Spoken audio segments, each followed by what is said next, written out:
Have you ever wondered how a land once filled with shared festivals, bustling markets, and neighbors of different faiths slowly became a place of deep division? Today, we will take a quiet walk through a time when two great communities and Muslims faced powerful changes under British rule. Changes that would shape not only their lives, but the very future of an entire nation. I want to tell you a story today. A story about people, their faith, and how they lived during a time of great change. It's a story about India, from the year 1858 to 1947, when it was ruled by the British. You see, people in India practiced many religions, but two of the largest were Hinduism and Islam. Both had been there for centuries, but under British rule, something new happened. The rulers started to place labels on people, calling them Hindus and Muslims for government purposes, and slowly, those labels began to feel heavier. In those days, many kind and thoughtful people tried to make things better.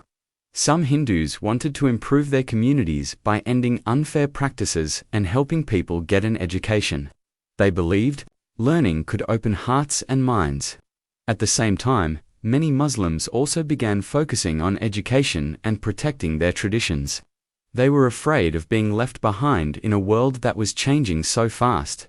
As years passed, people started to form groups. Some said, "Let's work together for our country's freedom." Others worried that their voices wouldn't be heard and felt they needed their own groups. It wasn't because they hated one another, it was because they were afraid of losing what made them feel safe and strong. But fear has a way of growing. There were moments of anger, protests, movements, and, sadly, sometimes violence too. The people became more divided. Eventually, the country was split into India and Pakistan. Many families lost their homes, their neighbors, and their sense of belonging. Even though that time was full of struggle, it's important to remember something. Every person in that story, Hindu or Muslim, wanted the same thing deep down. They wanted peace, dignity, and a place to belong. When the British took direct control of India. In 1858, after the Revolt of 1857, they realized that managing such a vast and diverse land required special strategies. One of their most effective methods was to categorize people by their religious identities. This wasn't just about keeping records. It became a tool for administration, law, and politics. Slowly, they began treating Hindus and Muslims as separate political communities, encouraging separate electorates and different civil codes for personal matters like marriage and inheritance. This administrative labeling gradually seeped into daily life. People began to see their religious identities not just as spiritual beliefs, but as political categories too.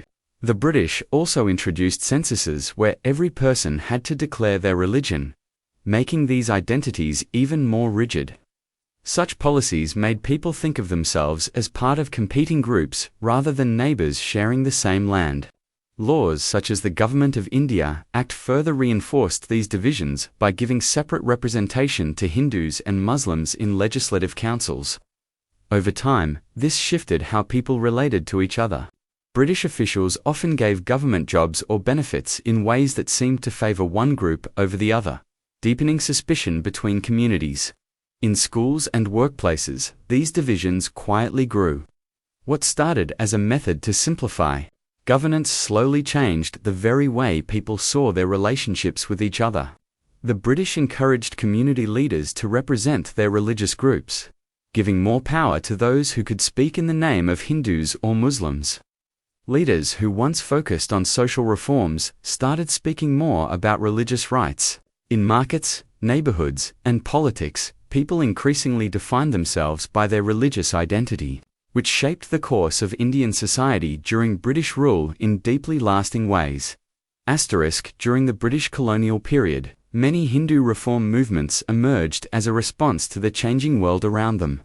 These movements were shaped by both the desire to revive ancient traditions and the need to address social issues that had long affected their communities. The Brahmo Samaj, founded by Raja Ram Mohan Roy in 1828, became one of the most influential movements during this time. It focused on removing practices like sati and child marriage while promoting women's education and widow remarriage. The Brahmo Samaj encouraged people to worship a formless god and questioned rituals and idol worship, promoting a more rational and ethical form of religion. Another major movement was the Arya Samaj, founded by Swami Dayananda Saraswati in 1875. The Arya Samaj rejected idol worship and aimed to restore the purity of Vedic teachings. It strongly promoted education for both boys and girls and worked to eliminate caste-based discrimination. The movement also called for social reforms such as the upliftment of the lower castes and the end of untouchability. Alongside these religious movements, many Hindu leaders began advocating for national unity, blending their religious beliefs with the idea of Indian nationalism.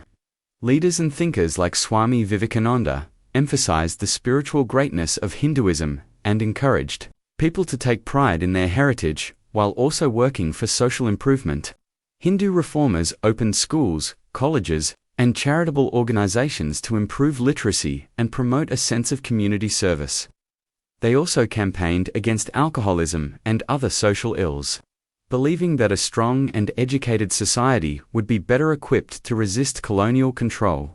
These reform movements helped create a sense of identity and pride among many Hindus, while also sparking debates about tradition and modernity within their own communities, shaping the religious and social landscape in lasting ways. During the British Colonial Period, Muslim leaders and thinkers also initiated significant movements focused on education, religious reform, and social upliftment. One of the most prominent figures was Sir Syed Ahmad Khan, who recognized that the Muslim community had fallen behind in modern education and employment opportunities under British rule. He believed that education was the key to progress and encouraged Muslims to learn English and adopt modern scientific knowledge while also preserving their religious identity. He founded the Mohammedan Anglo-Oriental College in 1875, which later became Aligarh Muslim University, serving as a center for modern education for Muslims across India. Sir Syed also worked to promote social harmony, but he stressed the need for Muslims to have a separate political and educational identity to safeguard their interests. Alongside him, other Islamic reform movements took root, such as the Deoband movement, which began with the establishment of Darul Uloom, Deoband, in 1866. This movement emphasized the traditional Islamic teachings and aimed to preserve religious scholarship and spiritual values in the face of colonial influence. It focused on religious education through madrasas and encouraged Muslims to live according to Islamic principles.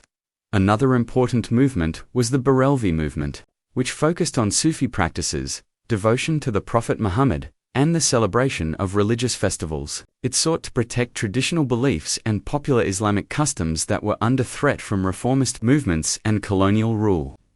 These movements, though different in approach, shared the common goal of preserving Muslim identity and strengthening the community in changing times.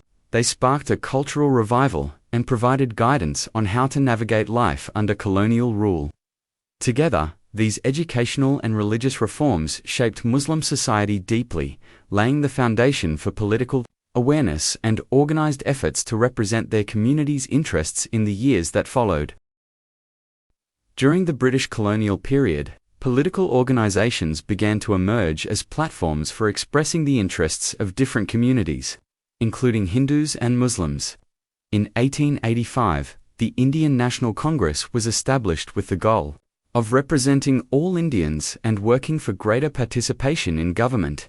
Initially, the Congress included people from various religions and backgrounds, but over time, it began to be seen as largely influenced by Hindu leaders and concerns, especially as many of its leaders came from the Hindu majority. Many Muslim leaders felt that their specific needs were not being adequately addressed within the Congress framework. This growing sense of political exclusion among Muslims led to the formation of the India Muslim League in 1906. The Muslim League aimed to protect Muslim political rights and ensure that the Muslim community had a separate and distinct voice in the political landscape of India. The League emphasized that Muslims were not just a religious group but also a distinct political community with their own cultural and social interests. This idea gradually gained support among many Muslims, especially as the British encouraged separate political representation for different communities through policies like separate elections. Political activism grew on both sides, with the Congress focusing on broader national goals such as self-rule and independence.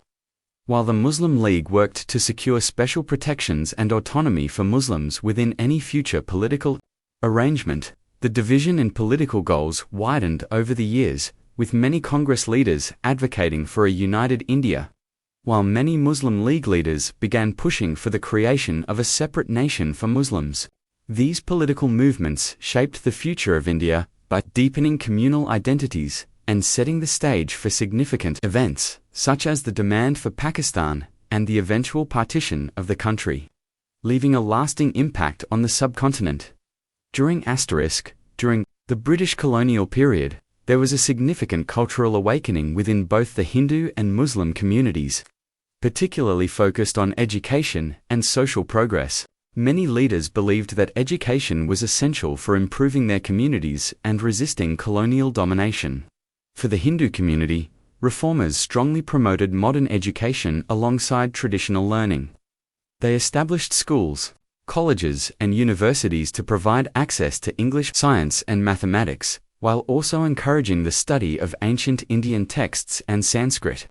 Education became a powerful tool for social reform, with leaders aiming to eliminate caste-based discrimination and uplift lower social groups.